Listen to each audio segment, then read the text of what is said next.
Bonjour et bienvenue dans cette nouvelle vidéo, j'espère que tu vas bien. Aujourd'hui, on va parler proximité à l'échec et on verra s'il est intéressant de s'entraîner à l'échec ou non pour progresser dans ses entraînements. Sur YouTube, tu vas retrouver des vidéos qui vont justement t'affirmer qu'il faut aller à l'échec pour progresser. Et puis tu vas retrouver à l'inverse du contenu dans lequel on va te dire qu'il ne faut pas trop se rapprocher de l'échec pour assurer sa progression. Alors bien sûr, il y a des nuances à apporter à ces deux infos. Tout n'est pas blanc ou noir. Et c'est pour ça qu'aujourd'hui, je vais te donner mon avis sur ce qui fonctionne assez bien de manière générale. On va donc aborder plusieurs points dans cette vidéo. On verra qu'est-ce qu'aller à l'échec. Ensuite, on verra deux outils à intégrer dans ses entraînements pour jauger son intensité. On verra quelle proximité à l'échec choisir pour assurer sa progression. Et là, on verra que ça dépend de plusieurs petites choses. Et en dernier, on terminera par voir comment estimer le plus précisément possible sa proximité à l'échec. Sans plus tarder, on commence tout de suite avec le premier point qui est qu'est-ce qu'est l'échec. Donc quand on va à l'échec, on peut y aller de différentes manières. Soit on va à l'échec dit technique, donc ce qui correspond au fait de ne plus pouvoir être en capacité en fait de réaliser une répétition avec une bonne technique. Et donc, on cède d'autres groupes musculaires pour terminer notre répétition. Et il y a l'échec total, donc lorsque nous sommes plus en capacité de réaliser une répétition de plus, même en cédant d'autres groupes musculaires. Et on sait tous que pour progresser, on doit imposer un stress suffisant à nos muscles pour que pendant notre récupération, nos fibres musculaires se reconstruisent plus fortes. Mais quelle est l'intensité la plus adaptée pour qu'on puisse progresser ? Mais avant de rentrer dans le vif du sujet, on va s'intéresser au point numéro 2. Vu qu'on va parler de proximité à l'échec, on va avoir besoin de s'intéresser à l'intensité de notre effort. Et pour ça, on va avoir besoin d'utiliser deux outils. Et ces deux outils vont nous permettre de jauger notre effort. On va parler de RPE et de RIR. Donc si tu ne connais pas encore ces deux outils, je vais te les présenter tout de suite. Les RPE, donc c'est Rate of Perceived Exhaustion, donc qui est une jauge d'intensité de l'effort sur une échelle de 1 à 10. 1 à 5 étant très très facile et correspondrait à une série d'échauffements, et 10 correspondrait à l'effort maximal qui ne te permettrait plus de réaliser une répétition de plus. En clair, si tu te situes à RPE 7, ça voudrait dire que ça commence à être difficile, mais que tu pourrais peut-être encore faire 3 répétitions avant d'être à l'échec. Donc ça, c'était les RPE, et il existe un autre outil qui te permet de jauger l'intensité d'une autre manière. Il s'agit des RIR, donc Rep in Reserve, donc qui veut dire répétition en réserve. C'est sensiblement la même chose que les RPE, mais ça consiste à fixer l'intensité de l'exercice par rapport au nombre de répétitions en réserve censées nous rester après avoir exécuté la dernière répétition. Si tu dois réaliser une série RIR 3, tu dois donc garder 3 répétitions en réserve après avoir terminé ta série. Et donc le chiffre correspond au nombre que tu dois garder entre ta dernière répétition réalisée et l'échec. Donc tu as compris, quand tu es RPE 8, ça veut dire que tu peux réaliser peut-être encore 2 répétitions, donc tu es RIR 2. Après, tu n'es pas obligé d'utiliser les deux outils si tu préfères uniquement les RPE. Et de même, pour les RIR, c'est sensiblement la même chose. Il faut simplement pas s'en mêler les pinceaux. Il y a un outil qui va évaluer l'intensité de l'effort par un chiffre et l'autre en fonction du nombre de reps qui va lui rester en réserve.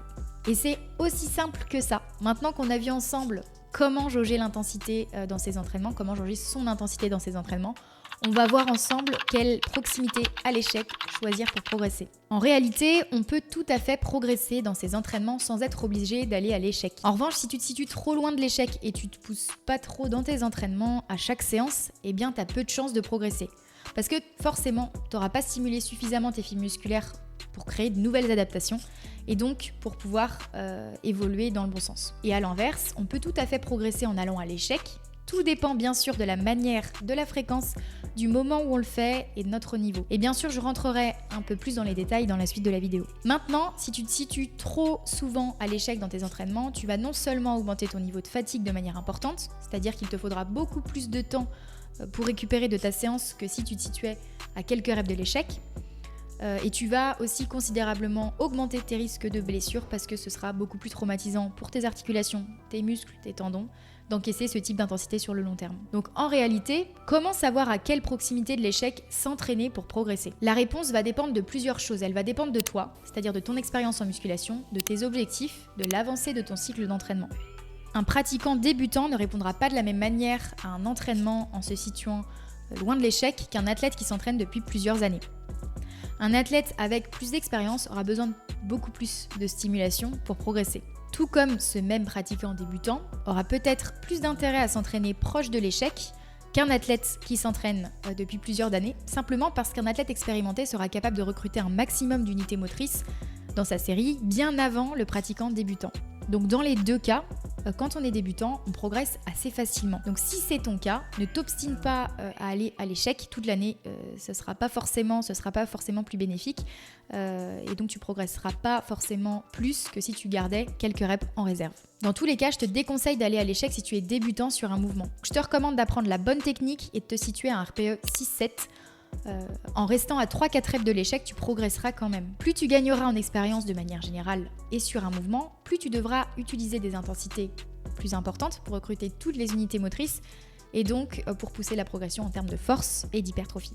Plusieurs études, et notamment une étude que je tire du livre d'Eric Helms, The Muscle and Strength Pyramid, ont démontré que s'entraîner à l'échec ne permettait pas de faire plus de progrès que s'entraîner en ayant quelques reps en réserve. Si ce n'est que l'entraînement à l'échec créerait plus de dommages musculaires et donc nécessiterait plus de récupération entre deux séances. En résumé, en poussant l'entraînement à l'échec, on pourrait s'entraîner moins souvent que si on restait à quelques reps de l'échec. Donc si on a un objectif d'hypertrophie, ce ne serait pas forcément la meilleure méthode, la méthode la plus adaptée, sachant que pour progresser, on sait qu'on a besoin d'avoir suffisamment de volume dans sa séance, dans sa semaine. En clair, en fonction de ton objectif, la proximité à l'échec peut varier. Que tu aies un objectif de force ou d'hypertrophie, tu peux rester sur des RPE entre 6 à 9 environ et bien sûr au fil des semaines, c'est normal que ta proximité à l'échec évolue et on rentrera d'ailleurs dans les détails juste après. Il y a quand même plusieurs cas de figure où la proximité à l'échec choisie peut être différente de celle de l'hypertrophie ou même de la force.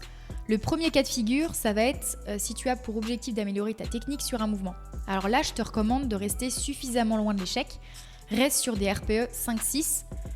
Si tu te situes trop proche de l'échec, tu risques de dégrader ton exécution et pour le coup, ce sera contre-productif. Quand on travaille la technique d'un mouvement, ça ne doit pas être difficile. Le but est de se familiariser avec le mouvement, de comprendre comment créer de bonnes activations musculaires pour pouvoir à terme soulever plus lourd.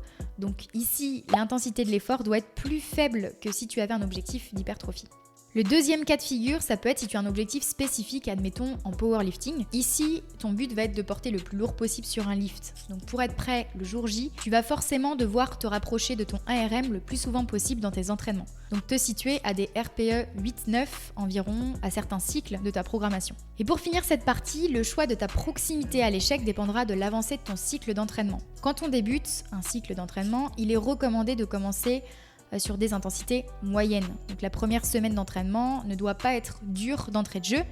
Garde en tête que si tu veux progresser, il faut que tu sois capable d'appliquer la surcharge progressive au fil des semaines. Donc si l'entraînement est trop difficile dès le départ, tu auras du mal à faire mieux sur chacune de tes séances. Et au fil des semaines, il est normal de se rapprocher de plus en plus près de l'échec. Par exemple, la semaine 1 et 2, tu peux rester à un RPE de 6. Semaine 3-4 à 3 reps de l'échec. Semaine 5 environ à 2 reps de l'échec et semaine 6 à 1 rep de l'échec. L'intensité de tes séances doivent être en constante évolution pour que tu puisses progresser. Alors est-ce que ça veut dire qu'aller à l'échec ne sert à rien? La réponse est non. Ça peut être intéressant d'aller à l'échec dans certains cas. Par exemple pour savoir quelle est ta répétition maximale sur un mouvement et pour savoir si tu as progressé sur ton cycle d'entraînement. Et à ce moment-là, tu peux tester tes max après avoir fait une petite semaine de décharge à la fin de ton cycle si tu ressens le besoin. La semaine de décharge consiste à réduire le volume et l'intensité dans tes séances afin de dissiper la fatigue accumulée au fil des semaines pour pouvoir justement être en forme pour tester tes max ou pour repartir sur un nouveau cycle d'entraînement. Après, tu n'es pas obligé de tester tes max à chaque fin de cycle. Idéalement, je te recommande de tester tous les 3 mois environ pour savoir où tu en es. Tu peux également aller à l'échec sur des mouvements d'assistance en fin de séance pour avoir une bonne congestion sur le groupe musculaire que tu souhaites cibler. Assure-toi simplement d'être sur une machine ou un support, de manière à être dans une position stable. Ça te permettra d'exercer plus de force et surtout d'être soutenu au moment où tu ne pourras plus faire une répétition de plus. Aller à l'échec ne sert pas à rien dans les cas ci-dessus et c'est même intéressant. On sait juste qu'aller à l'échec à chaque entraînement ne nous fera pas plus progresser que si on gardait quelques répétitions en réserve. On sait aussi que ça crée beaucoup plus de dommages musculaires, donc si on a envie d'avoir une plus grande fréquence d'entraînement, de préserver nos articulations et de tout de même progresser au fil de nos séances, on n'est pas obligé d'aller à l'échec. Et ça, c'est une bonne chose à savoir. On passe maintenant au dernier point de la vidéo qui est comment estimer le plus précisément possible sa proximité à l'échec. Parce qu'au final, quand c'est tout nouveau pour nous et même quand c'est pas le cas, c'est pas si simple de savoir si on estime bien son intensité de l'effort. Beaucoup de pratiquants pensent être à l'échec sur chacune de leurs séries alors qu'en fait, ils ont quelques répétitions en réserve. Du coup, beaucoup de pratiquants pourront vous dire qu'aller à l'échec sur chacune de ces séries fonctionne sur le long terme, alors qu'en fait, ils estiment tout simplement mal leur proximité à l'échec. Du coup, je vais te donner 2 petits conseils pour que tu puisses apprendre comment estimer de manière précise ta proximité à l'échec. Et donc, le premier conseil que je te recommande, c'est de te fixer un RPE. Par exemple, RPE 8, d'exécuter les répétitions de ton mouvement en te disant à haute voix quand tu penses être à 2 reps de l'échec, mais du coup en te poussant à l'échec pour savoir si tu as raison. Parce que si tu n'es jamais allé à l'échec, alors il est normal que tu ne connaisses pas les sensations que tu dois ressentir quand tu t'en rapproches. C'est pour ça que c'est intéressant d'y aller pour savoir ce que c'est réellement et améliorer l'estimation de ton intensité. Le deuxième petit conseil que je te donne, c'est de te filmer. Te filmer te permettra d'avoir un aperçu sur la vitesse de ton exécution. Et si elle ne change pas du tout de la première répétition à la dernière alors que tu t'étais fixé un RPE de 8, alors tu pourras conclure que tu n'étais pas à seulement 2 reps de l'échec total.